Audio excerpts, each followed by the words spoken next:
Salut à tous, c'est Pierre Dipérin, j'espère que vous allez bien. Bon alors aujourd'hui, mauvaise nouvelle. En ce qui concerne la BX, je l'ai envoyé au contrôle technique hier et ben ça va faire taire les mauvaises langues parce que je l'envoie à mon même contrôleur que d'habitude et à ceux qui croient que mon contrôleur laisse tout passer, et ben, la preuve que non, ma BX n'est pas passée au contrôle technique. Et du coup, je sais même pas quel titre je vais donner encore à cette vidéo au moment où je vous parle. Mais comme vous en doutez sûrement, je vais m'en séparer. Et pourquoi? Parce qu'elle ne passe plus au contrôle technique. Et pour une raison, malheureusement, qui m'emmerde au plus haut point. Alors, elle passe pas pour plusieurs raisons. Certaines, j'aurais pu réparer, mais il y en a un. Alors, c'est ma faute, hein. Alors, j'aurais pu... Alors, je pense que les anciens proprios ont un peu maquillé ça, mais je leur en veux pas forcément. Alors j'aurais peut-être dû vous la mettre en position très haute pour vous montrer ça, parce que en fait elle paraît pas comme ça, mais elle est vraiment attaquée au niveau du châssis. Enfin le longeron qui tient en fait l'arrière du train arrière est complètement attaqué par la rouille. Je l'avais pas vu la première fois, je l'avais jamais vu, il fallait vraiment se mettre en dessous pour le voir. Alors ouais, on le verra pas. Je vous mettrai plutôt des photos parce que j'ai pris des photos hier dans une fosse. Enfin,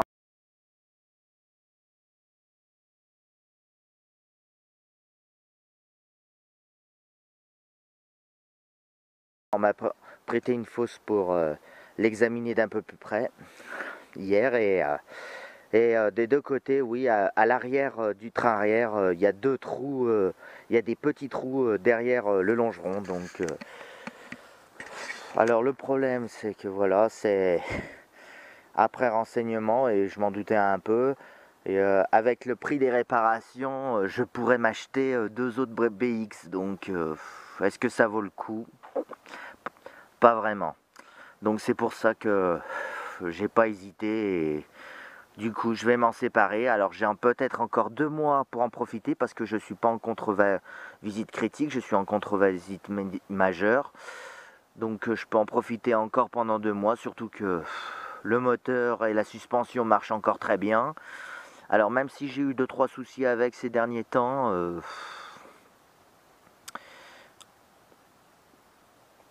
mais bon que j'ai pu réparer sans trop de problème. Enfin voilà, donc voilà, c'est juste pour vous annoncer que ma BX va bientôt quitter la chaîne. Alors le problème c'est que qu'est-ce que va devenir la BX? Alors je ne sais pas, je sais que... Alors j'ai deux choix, parce que j'ai deux personnes qui seraient éventuellement intéressées. Alors soit je la revends à Patou, mais bon Patou réfléchit encore un peu pour savoir s'il la récupère. Mais Patou lui serait surtout intéressé par le moteur, donc pour refaire sa 16 TRS. Voilà. Et il y en a d'autres qui étaient prêts à me l'arracher directement hier. Alors lui, vous l'avez encore jamais vu sur la chaîne, mais il serait temps que je vous fasse des vidéos un peu sur lui, parce qu'il a de superbes voitures également. Et lui, il aimerait, comme c'est son métier, la carrosserie, la mécanique, etc., et surtout spécialisé dans tout ce qui est Citroën hydropneumatique, il aimerait bien se lancer dans le défi de la retaper, de la réparer lui-même, vu que c'est son métier. Mais bon, il serait plus motivé s'il...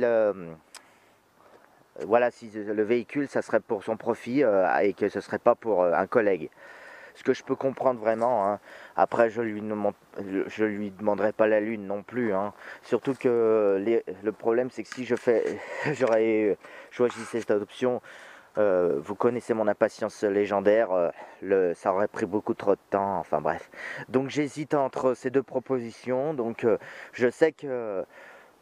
Donc soit je l'envoie en Lozère, où elle va juste servir en pièces détachées, et soit je l'envoie chez mon copain à côté qui veut tenter de la sauver, parce que c'est chez lui c'est lui qui m'a prêté la fosse.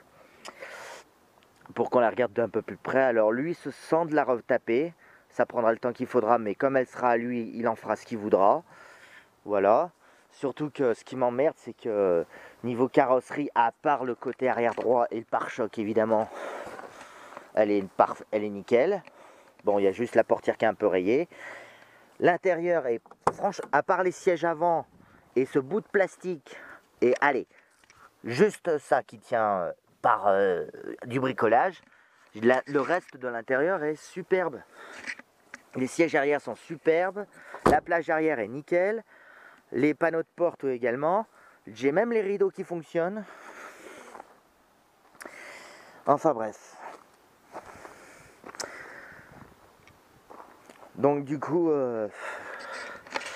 mon dilemme va être du coup de me séparer de cette BX et d'essayer d'en retrouver une autre. Nouveau dilemme, voilà. Je venais à peine de réunir les 9 voitures que je dois m'en séparer d'une. À contre-cœur. Donc voilà. Et du coup, j'ai bien fait de passer le contrôle technique avant d'attaquer les travaux au moteur, parce que vous savez que j'avais, dans l'éventualité de refaire le moteur dès qu'elle aurait atteint 200 000. Alors là, on n'en était pas si loin en plus, on en était à 196 000.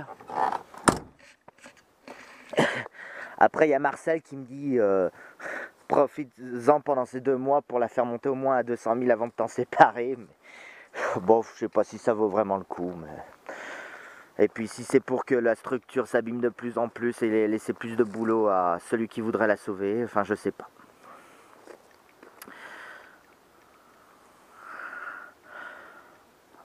Enfin, voilà. Donc voilà, donc je pense que ça sera la dernière fois que vous verrez la BX sur cette chaîne. Hein. Là j'en profite un petit peu aujourd'hui, je vais rouler un petit peu avec là parce que pourtant elle marche si bien cette bagnole. Alors certes j'ai mis des frais dedans, mais bon tant pis. Et si je m'en sépare, ça serait malheureusement au quart de ce que je l'ai acheté. Mais bon c'est pas grave. Après, du coup, je recherche une BX. Alors, j'ai déjà épluché les petites annonces. Les plus intéressantes sont malheureusement des diesels par chez moi.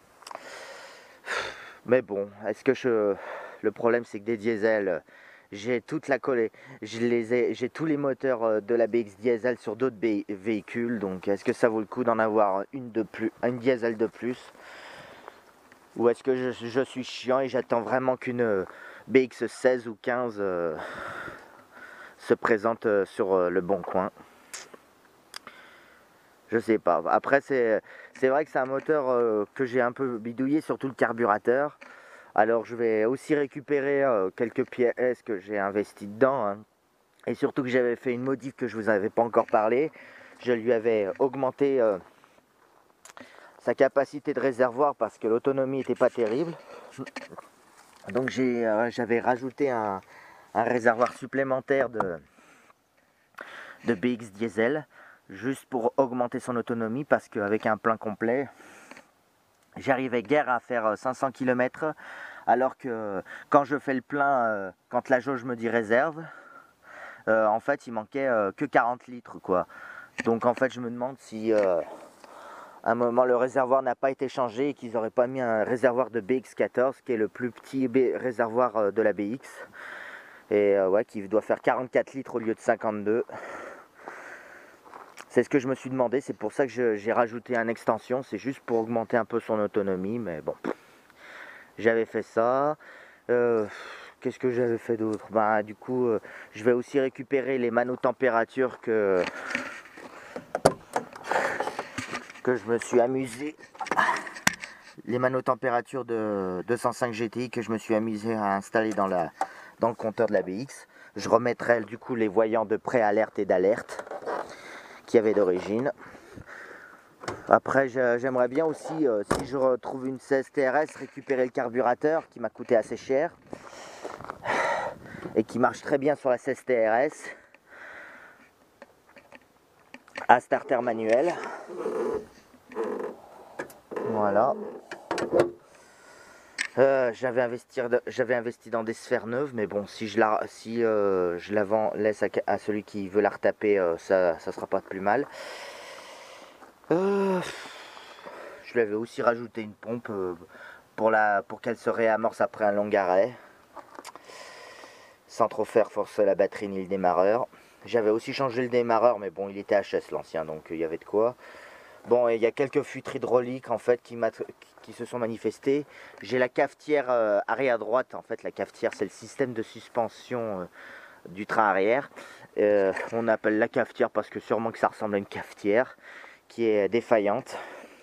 Je ne sais pas ce qui s'est passé. Il y a une pièce qui est tordue et qui a déchiré le soufflet de la cafetière. Donc, je ne sais pas ce qui s'est passé. Est-ce que c'est moi qui ai fait ça ou si c'est les anciens? En tout cas, moi, j'avais jamais remarqué ça, donc c'est sûrement moi. Mais j'ai pas souvenir d'avoir touché en dessous. Ouf. Enfin bref, on va dire que c'est moi, donc bon. Mais bon, ça, on l'a vu. Donc voilà, je suis dégoûté. Je vais devoir me séparer de celle-ci. Et ouais, c'est dommage, ce moteur marchait bien. Ouais. Ouais, mais bon, le problème c'est que si je la répare à mes frais, ça me coûtera 2 BX, le prix de 2 BX. Donc c'est pas facile, ça a été rapide, je sais, mais c'est pas facile. Ça n'a pas été facile, mais je vais devoir m'y résoudre. Alors je vais essayer peut-être d'en profiter au moins pendant ces 2 derniers mois, mais...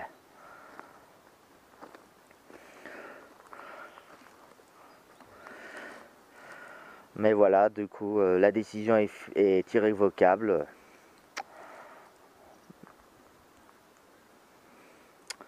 Et ouais. Ça m'apprendra à pas avoir assez regardé. Quand je pense que mon C15 à côté à l'extérieur plus pourri que ça, et ben et le C15 est passé au contrôle. Alors voilà, ça fera taire les mauvaises langues que mon contrôleur, vous voyez, il ne laisse pas passer certains trucs. Hein.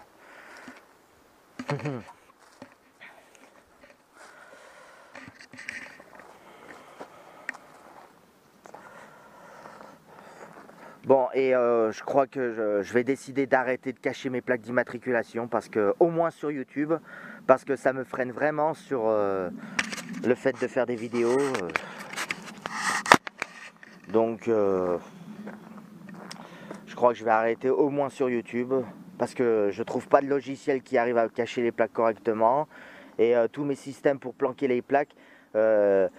Soit ça tient pas, soit j'oublie de les enlever et si je me prends une amende juste parce que j'ai oublié d'enlever mes cache-plaques, enfin voilà, j'arrive vraiment pas à m'y faire à cacher les plaques, donc je crois qu'à partir de maintenant je vais revenir au machin. Tant pis, c'est vrai que je me suis fait usurper la plaque de la 309 il y a pas longtemps, il y a quelques mois, donc mais bon, ça m'emmerde plus qu'autre chose. Et puis la procédure pour ce cas-là est assez... Enfin, elle est assez chiante, mais elle n'est pas si coûteuse que ça.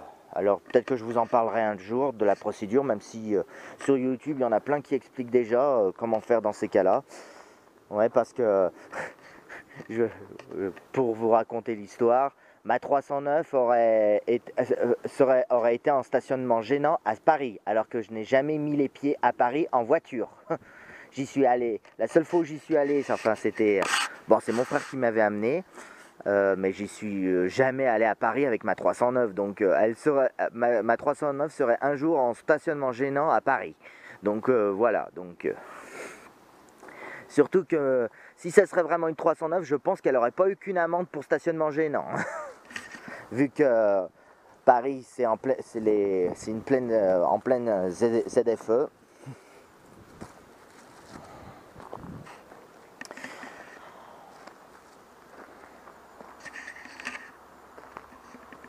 Enfin voilà.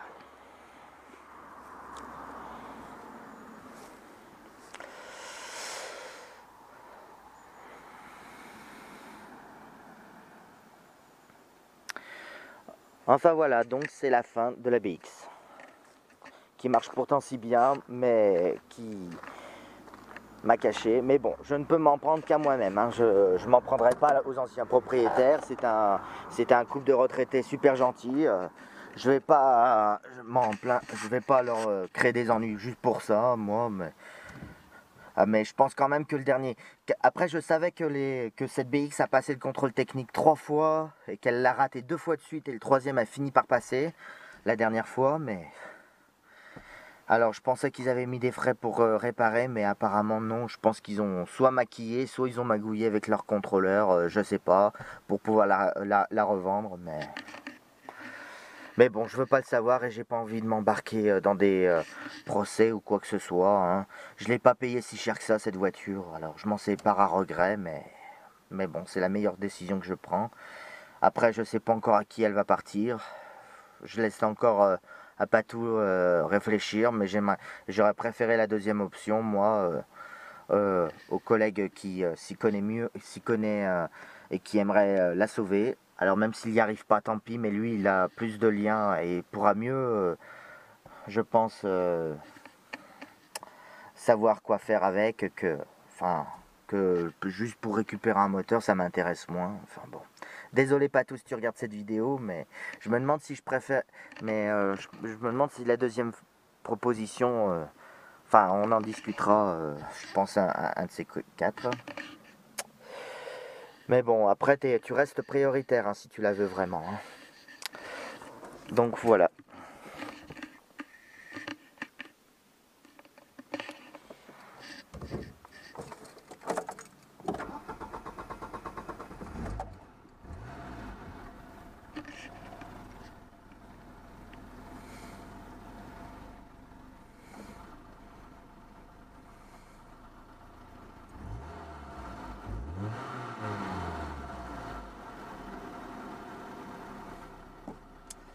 Elle marche pourtant si bien cette voiture. Bon, allez, tant pis. Bon, écoutez, je vais juste conclure cette vidéo là-dessus. C'était rapide, mais je vois pas ce que je pourrais vous dire de plus.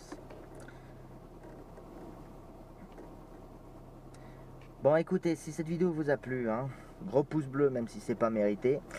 Un commentaire pour me dire ce que vous en pensez. Et puis, du coup, il y aura sûrement une nouvelle véhicule qui va venir. Je sais pas encore quand. J'en ai bien 2-3 qui sont intéressantes, véhicules que j'ai regardé. Après, soit elles sont trop loin, soit elles sont... ce sont des diesels. C'est surtout des diesels qu'on a dans le coin, d'assez intéressant. Soit évidemment c'est trop cher. Mais bon, il faut pas trop non plus que je me presse, hein. Je peux très bien me passer d'une BX pendant quelques mois, mais bon. Mon impatience, est-ce que mon impatience légendaire va dominer ma raisonnabilité? C'est pas le bon mot, je sais, mais je l'ai pas en tête là. Enfin voilà, et dire que ce week-end je devais vous faire une vidéo. Je sais pas si je vous la ferai quand même, mais même si c'est pas si urgent que ça que je la fasse pas. C'est juste parce que c'est juste une vidéo d'un accessoire que je me suis fabriqué. Enfin bref, c'était une vidéo sur les circuits de refroidissement en général sur l'ensemble de mes véhicules. Enfin voilà. Bon écoutez, passez une bonne journée et je vous dis à bientôt pour de prochaines vidéos. Allez, merci. À plus.